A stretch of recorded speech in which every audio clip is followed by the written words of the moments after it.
Welcome to Binge True Crime, Despots and Dictators. Step inside the twisted world of David Parker Ray, the Toybox killer, whose soundproof trailer of horrors was meticulously designed for torture. Unlike most serial killers, Ray had a network of accomplices, including his girlfriend and daughter, aiding his sadistic practices. Using hypnosis and powerful drugs, Ray erased his victims' memories, leaving them in a state of confusion and terror. Recorded audio tapes detailed their impending torment, playing a pivotal role in his conviction. Despite the overwhelming evidence of abduction and torture, Ray was never conclusively linked to any murders, leaving a haunting mystery about the true extent of his atrocities. Here are 5 unique facts about David Parker Ray that distinguish him from other serial killers. Unique fact number 1. Toybox torture chamber. David Parker Ray, infamously known as the Toybox killer, created one of the most horrifying torture chambers in modern criminal history. His Toybox, a soundproof trailer meticulously designed and equipped for torture, became a place of unimaginable horror for his victims. Ray's sadistic nature and meticulous planning resulted in a setup that was both elaborate and sinister. The Toybox was a converted trailer that Ray outfitted with an array of instruments of torture. At the center of the chamber was a gynecological examination table to which victims would be strapped, unable to move or escape. Surrounding this table were various tools designed to inflict pain and suffering: whips, chains, pulleys, straps, clamps, leg spreader bars, surgical blades, and saws. Each instrument had a specific purpose in Ray's methodical and sadistic rituals. Ray didn't just rely on physical tools. He created detailed instructions and recordings to guide his actions and those of any accomplices. These instructions included methods to maximize the physical and psychological torment of his victims. He was known to use drugs like sodium pentothal and phenobarbital to induce amnesia, ensuring that his victims could not remember the specifics of their ordeal, making it difficult for them to seek help or provide reliable testimony. One of the most chilling aspects of the Toybox was the psychological manipulation Ray employed. He recorded audio tapes that he would play to his captives, describing in graphic detail the torture they were about to endure. These tapes were designed to break down the victim's willpower and instill a sense of hopelessness and despair. Ray's crimes came to light in 1999 when a victim managed to escape and alert authorities. The subsequent investigation uncovered the full extent of his depravity. Despite the horrors that were revealed, Ray was convicted of kidnapping and torture, but never confessed to any murders, even though it is believed he was responsible for many deaths. Thank you for taking time to watch our podcast and channel. If you like what you see and hear, please like and subscribe to my channel. It is very important and meaningful for me. Unique fact number 2. Accomplices. David Parker Ray, infamously known as the Toybox killer, did not operate alone in his sadistic ventures. Unlike many serial killers who act in isolation, Ray had a network of accomplices who aided him in abducting, torturing, and sometimes disposing of his victims. This collaboration among multiple individuals added a complex and chilling dimension to his crimes.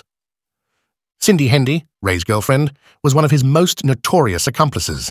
Hendy was not just aware of Ray's activities, but was actively involved in them. She played a significant role in the abduction and torture of several victims. Hendy's complicity extended to helping Ray drug his captives with substances like sodium pentothal and phenobarbital to induce amnesia, ensuring they could not recall their ordeal.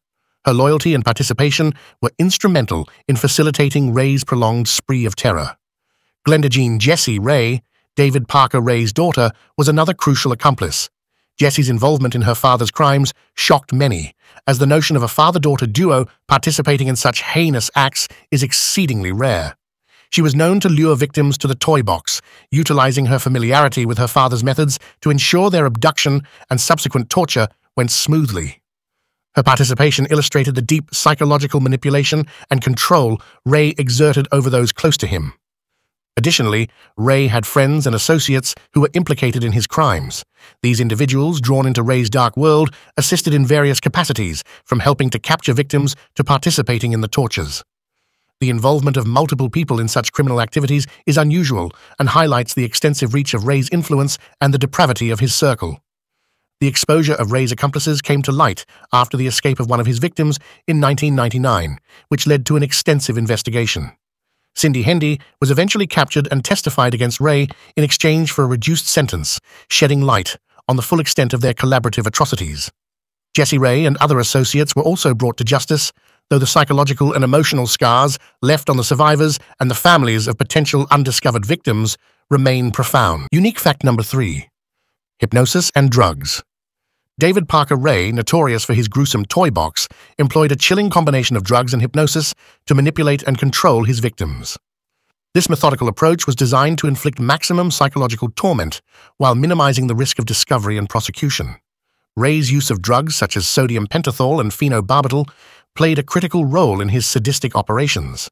Sodium pentothal, often referred to as a truth serum, and phenobarbital, a potent sedative, were used to induce a state of semi-consciousness or complete unconsciousness in his victims. These drugs also had the effect of causing amnesia, preventing the victims from recalling the details of their captivity and torture. By erasing the memories of their ordeal, Ray ensured that even if his victims were freed or escaped, they would struggle to provide coherent testimonies to the authorities.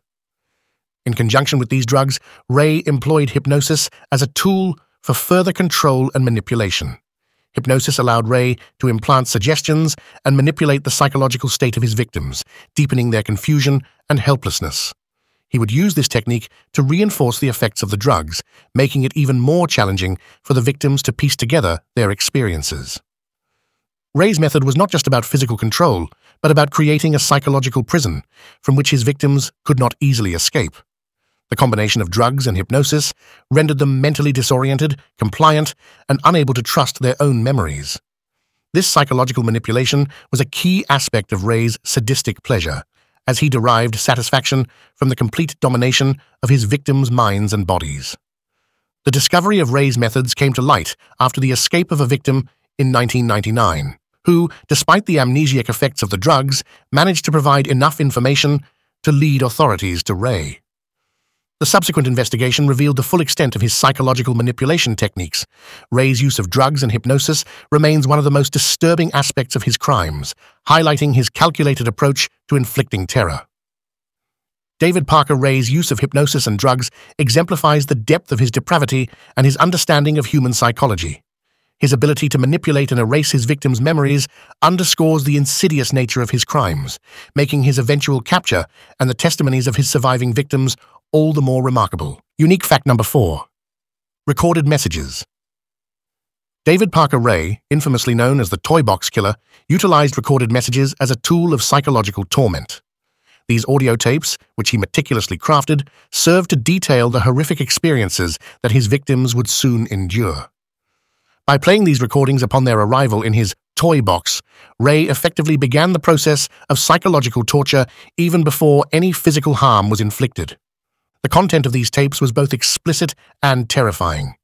Ray's calm, matter-of-fact voice would describe the various forms of torture that the victims would experience, including graphic descriptions of physical and sexual abuse. He detailed the instruments he would use, the procedures he would follow, and the pain they would feel. This level of detail served to break down the victim's mental defenses, instilling a profound sense of dread and helplessness. One of the most chilling aspects of these recordings was the way Ray spoke about his victims. He objectified and dehumanized them, referring to them in terms that reduced them to mere objects of his sadistic pleasure. This dehumanization was a crucial part of his psychological manipulation, as it stripped away any sense of personal identity or hope. The impact of these tapes on Ray's victim. The following is a voice-over of a portion of the Toybox recording. Be aware it is highly graphic and is not for the weak of heart. Hello there, bitch. Are you comfortable right now? I doubt it. Wrists and ankles chained, gagged, probably blindfolded. You are disoriented and scared too, I would imagine. Perfectly normal under the circumstances. For a little while at least you need to get your shit together and listen to this tape. It is very relevant to your situation. I'm going to tell you in detail why you have been kidnapped, what's going to happen to you and how long you'll be here. I don't know the details of your capture, because this tape is being created July 23, 1993 as a general advisory tape for future female captives. The information I'm going to give you is based on my experience dealing with captives over a period of several years. If at a future date there are any major changes in our procedures, the tape will be upgraded. Now, you are obviously here against your will, totally helpless, don't know where you're at, don't know what's going to happen to you. You're very scared or very pissed off. Number 5. Lack of confirmed murders. David Parker Ray, notoriously known as the Toybox Killer, is one of the most enigmatic figures in the annals of criminal history. Despite the overwhelming evidence of his involvement in torture and abduction, Ray was never conclusively proven to have committed murder.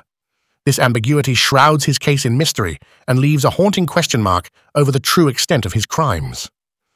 Ray's modus operandi was disturbingly meticulous.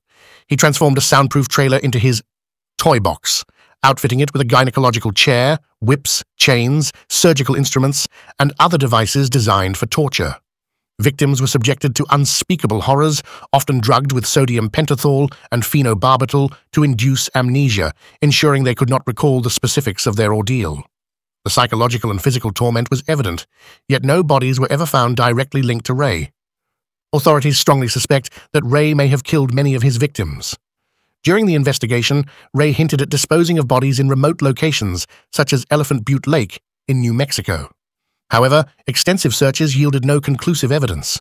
The lack of physical remains has perpetuated the mystery surrounding Ray's potential murders.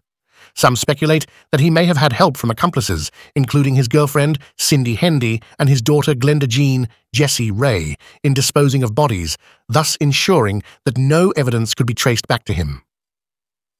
Ray's recorded messages, detailing the torture his victims would endure, provided crucial insights into his sadistic mind, but stopped short of confirming any killings. Victims who managed to escape, despite their amnesia, described experiences that suggested Ray might have been responsible for more than just abduction and torture. These testimonies, combined with the evidence found in the toy box, paint a picture of a man capable of murder, even if it was never proven in court. The ambiguity surrounding Ray's lack of confirmed murders makes his case particularly disturbing.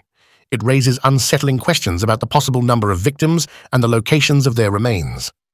This uncertainty leaves a lasting impact on the families of the missing and the survivors who live with the trauma of their experiences.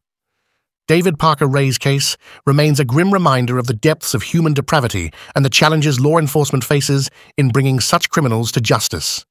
The mystery of his potential murders may never be fully resolved, leaving a dark shadow over the true extent of his crimes. Thank you for taking time to watch our podcast and channel. If you like what you see and hear, please like and subscribe to my channel. It is very important and meaningful for me.